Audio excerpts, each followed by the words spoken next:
Hello दोस्तों, मैं विजय भारद्वाज। आप सभी लोगों का हमारे यूट्यूब चैनल में बहुत बहुत स्वागत है।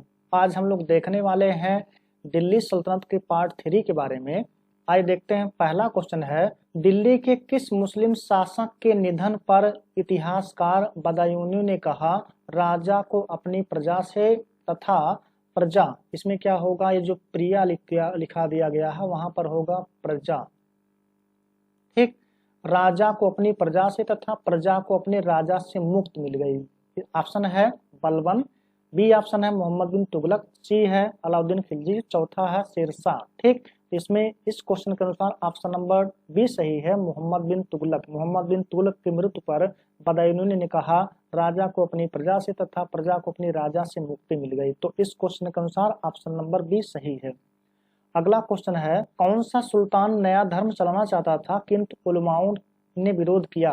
ठीक, इसमें सबसे पहला है बलबन अलाउद्दीन खिलजी, तीसरा है मोहम्मद बिन तुगलक और चौथा है इल्तुतमिश। इस क्वेश्चन के अनुसार ऑप्शन नंबर बी सही है, अलाउद्दीन खिलजी। अलाउद्दीन खिलजी एक नवीन धर्म चलाना चाहता था पैगंबर मोहम्मद साहब की भांति, लेकिन इसी का एक मित्र कोतवाल था। कोतवाल दिल्ली का कोतवाल था और उसका नाम था अलाउल मुल्क। नाम क्या था? अलाउल मुल्क। अलाउल मुल्क के सुझाव पर उसने नए धर्म चलाने का जो एक इरादा था इसका त्याग कर देता है ना। इस क्वेश्चन के अनुसार ऑप्शन नंबर बी सही हो जाएगा। अगला क्वेश्चन है, दिल्ली का सुल्तान जो दान दक्षिणा के बारे में काफी ध्यान रखता था, इसके लिए एक विभाग दीवान ए खैरात दान विभाग स्थापित किया था। इसमें ऑप्शन है इल्तुतमिश, फिरोज शाह तुगलक, गयासुद्दीन शाह और चौथा है बहलोल लोदी। इस क्वेश्चन के अनुसार ऑप्शन नंबर बी सही है। फिरोज शाह तुगलक ने ही दान के लिए एक दीवान ए खैरात, विभाग का क्या नाम था? दीवान ए खैरात, दीवान ए खैरात विभाग की स्थापना किया था फिरोज शाह तुगलक ने। ठीक, अगला क्वेश्चन है, निम्नलिखित में से किसने सिकंदर सानी या द्वितीय सिकंदर की उपाधि धारण किया था? ऑप्शन है इल्तुतमिश, बलबन, अलाउद्दीन खिलजी, इनमें से कोई नहीं। इस क्वेश्चन के अनुसार ऑप्शन नंबर सी सही हो जाएगा। अलाउद्दीन खिलजी ने सिकंदर ए सानी, सिकंदर ए सानी, सिकंदर ए सानी को उपाधि धारण किया था, या इसी को द्वितीय सिकंदर कहा जाता है। द्वितीय सिकंदर क्यों? क्योंकि सिकंदर के भांति यह भी विश्व विजेता बनने का ख्वाहिश रखता था, विश्व विजेता बनना चाहता था, इसलिए अपना उपाधि धारण किया था सिकंदर ए सानी या द्वितीय सिकंदर। ठीक, इसका आंसर हो जाएगा ऑप्शन नंबर सी। अगला क्वेश्चन है, सिक्कों पर खलीफा का नाइब खुदवाने वाला प्रथम सुल्तान कौन था? सिक्कों पर खलीफा का नाइब खुदवाने वाला प्रथम सुल्तान कौन था? वह भी था फिरोज शाह तुगलक। तो इस क्वेश्चन के अनुसार ऑप्शन नंबर सी सही होगा। अगला क्वेश्चन है, निम्नलिखित में से किसने कुरान का पाठ करने वाला भी कहा जाता है? तो ऐबक, कुतुबुद्दीन ऐबक को कुरान खां या कुरान का पाठ करने वाला कहा जाता है। इस क्वेश्चन के अनुसार ऑप्शन नंबर ए सही होगा। अन्य जो उपाधियां थी आपको बताया गया था कि पहली जो उपाधि थी यह क्या था? कुरान खां। दूसरी जो उपाधि थी वह क्या था? पील बख्श। तीसरी क्या थी? लाख बख्श। लाख बख्श भी इसी कुतुबुद्दीन ऐबक को कहा जाता है। ठीक, तो इस क्वेश्चन के अनुसार ऑप्शन नंबर ए सही हो जाएगा।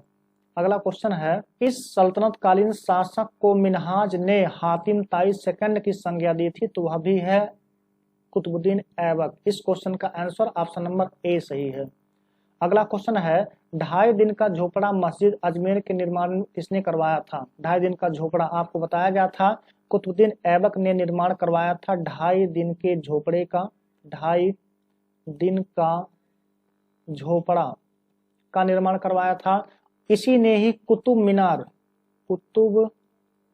मीनार के निर्माण के कार्य को भी आरंभ करवाया था। तो इस क्वेश्चन के अनुसार ऑप्शन नंबर बी सही हो जाएगा। ठीक, अगला क्वेश्चन है, दिल्ली सल्तनत का पहला सुल्तान कौन था जिसने दोआब के आर्थिक महत्व को समझा था? वह था मोहम्मद बिन तुगलक। इस क्वेश्चन के अनुसार ऑप्शन नंबर डी सही हो जाएगा। मोहम्मद बिन तुगलक ही ऐसा शासक था जिसने दोआब में के आर्थिक महत्व को समझा था। ठीक, अगला क्वेश्चन है, दिल्ली के राजगद्दी पर अफगान शासकों के शासन का निम्नलिखित में कौन सा सही कालानुक्रम है? इसमें सबसे पहला है सिकंदर शाह, इब्राहिम लोदी, बहलोल लोदी। दूसरा है सिकंदर शाह, बहलोल लोदी, इब्राहिम लोदी। तीसरा है बहलोल लोदी, सिकंदर लोदी, इब्राहिम लोदी। इसके पहले वीडियो में आपको बताया गया है जो लोदी वंश का शासन था उसमें 3 शासकों ने शासन किया था। सबसे पहला संस्थापक कौन था? बहलोल लोदी। बहलोल लोदी के बाद कौन शासक बना? सिकंदर लोदी। और सिकंदर लोदी के बाद अंतिम शासक तीसरा कौन था? तो था इब्राहिम लोदी। इस क्वेश्चन के अनुसार ऑप्शन नंबर सी सही होगा। ठीक, अगला क्वेश्चन है दिल्ली सल्तनत के तुगलक राजवंश का अंतिम शासक कौन था? तुगलक वंश राजवंश का अंतिम शासक कौन था? पहला है फिरोज शाह तुगलक, दूसरा है गयासुद्दीन तुगलक शाह सेकंड, तीसरा है नासरुद्दीन महमूद और चौथा है नुसरत शाह। तो इस क्वेश्चन के अनुसार ऑप्शन नंबर सी सही होगा। कौन सा? तो नासरुद्दीन महमूद। अच्छा, नासरुद्दीन महमूद के बाद शासक तो बना था नुसरत शाह, लेकिन नुसरत शाह जो है यह तुगलक वंश का है ही नहीं, तुगलक वंश का नहीं था। चूंकि तुगलक वंश के जो लोग थे ये सब के सब मुस्लिम थे और जो नुसरत शाह था यह था हिंदू। तो इसमें इस क्वेश्चन के अनुसार ऑप्शन नंबर सी सही हो जाएगा। अगला क्वेश्चन है चंगेज खान के अधीन मंगोलों ने किसके शासनकाल में भारत पर आक्रमण किया था? ऑप्शन है बलबन, फिरोज तुगलक, इल्तुतमिश, मोहम्मद बिन तुगलक।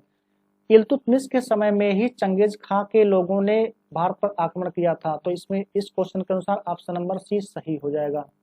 अगला क्वेश्चन है निम्नलिखित युग्म में कौन सा सही रूप में सुमेलित है? सुमेलन पूछ रहा है।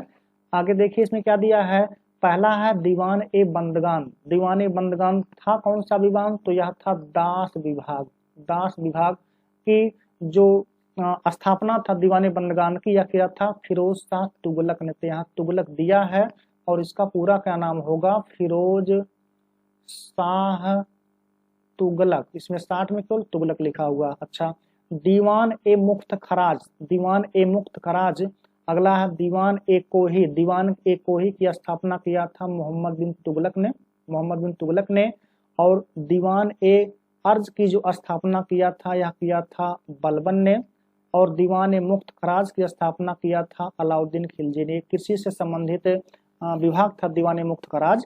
और ये दीवान ए अमीर कोही था, यह भी कृषि से संबंधित एक प्रकार के कह सकते हैं विभाग था। और दीवान ए अर्ज जो था यह सैन्य विभाग था जिसकी स्थापना बलबन ने किया था। इसमें क्वेश्चन पूछा है निम्नलिखित युग्म में से कौन सही रूप में सुमेलित है? तो ऑप्शन नंबर ए सही है ना? ऑप्शन नंबर ए इसमें सही है।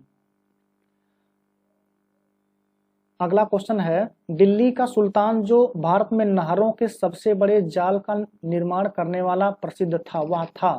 पहला ऑप्शन है इल्तुतमिश ने नहीं करवाया था। गयासुद्दीन तुगलक, फिरोज शाह तुगलक, सिकंदर लोदी। तो इसमें 2 लोगों ने नहरों का निर्माण करवाया था। सबसे पहले हैं गयासुद्दीन तुगलक, लेकिन इन्होंने केवल कुछ नहरों का निर्माण कार्य प्रारंभ करवाया था। सबसे अधिक भारत में नहरों का जो जाल बिछाया था फिरोज शाह तुगलक ने। और इसके समय में 5 बड़ी नहरों का निर्माण किया गया था, 5 बड़ी नहरों का। और यही पूछा है जो भारत में नहरों के सबसे बड़े जाल का निर्माण करने वाला प्रसिद्ध है वह है कौन? फिरोज शाह तुगलक। तो इस क्वेश्चन के अनुसार ऑप्शन नंबर सी सही है।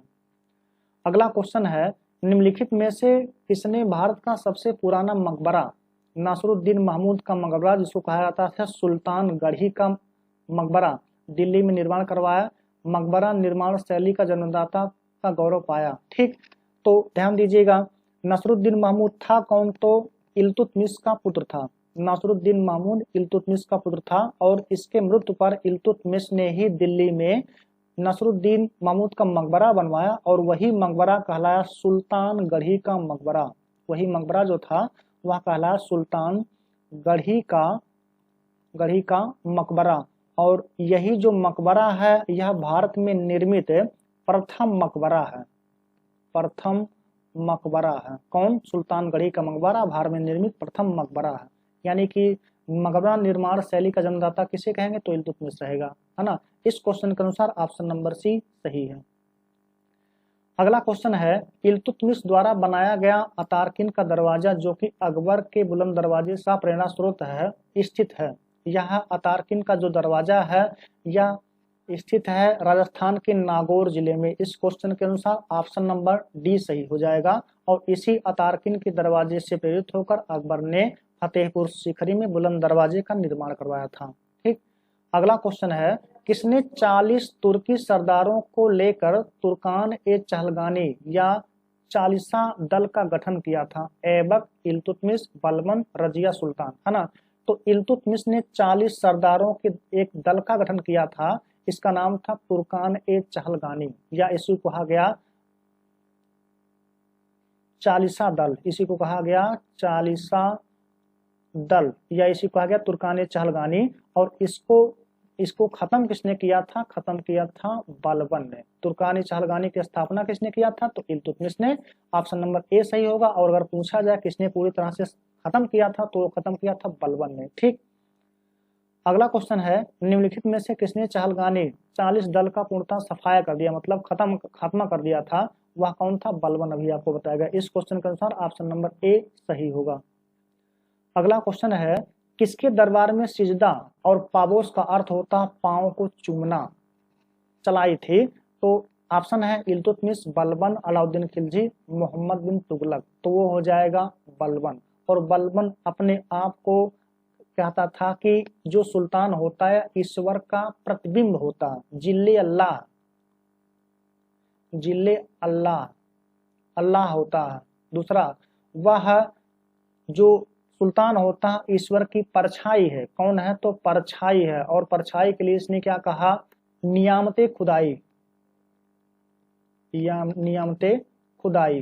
ठीक, बलबन ने कहा था कि जो सुल्तान होता है वह ईश्वर का प्रतिबिंब है, जिसको इन्होंने कहा जिल्ले अल्लाह है, ईश्वर का परछाई है सुल्तान, जिसको कहा नियामते खुदाई। ठीक, तो इस क्वेश्चन के अनुसार ऑप्शन नंबर बी सही होगा। अगला क्वेश्चन है, निम्नलिखित में से किसने किलूगढ़ी किलोखरी में राजमहल में अपना राज्याभिषेक किया और उसने अपनी राजधानी भी बनाई? बलबन, जलालुद्दीन फिरोज खिलजी, अलाउद्दीन खिलजी, फिरोज शाह तुगलक। ठीक, तो खिलजी वंश का संस्थापक जलालुद्दीन खिलजी ने गुलाम वंश के अंतिम शासक क्यूमर्स की हत्या कर अपनी राजधानी बनाया था किलूगढ़ में। किलूगढ़ में ही अपना राज्याभिषेक किया था और वहीं अपनी इसने क्या किया था? राजधानी बनाया था। तो इस क्वेश्चन के अनुसार ऑप्शन नंबर बी सही हो जाएगा। दोस्तों, अगर आपको वीडियो पसंद आता हो तो वीडियो को लाइक कीजिए, शेयर कीजिए और चैनल को सब्सक्राइब करना ना भूलें।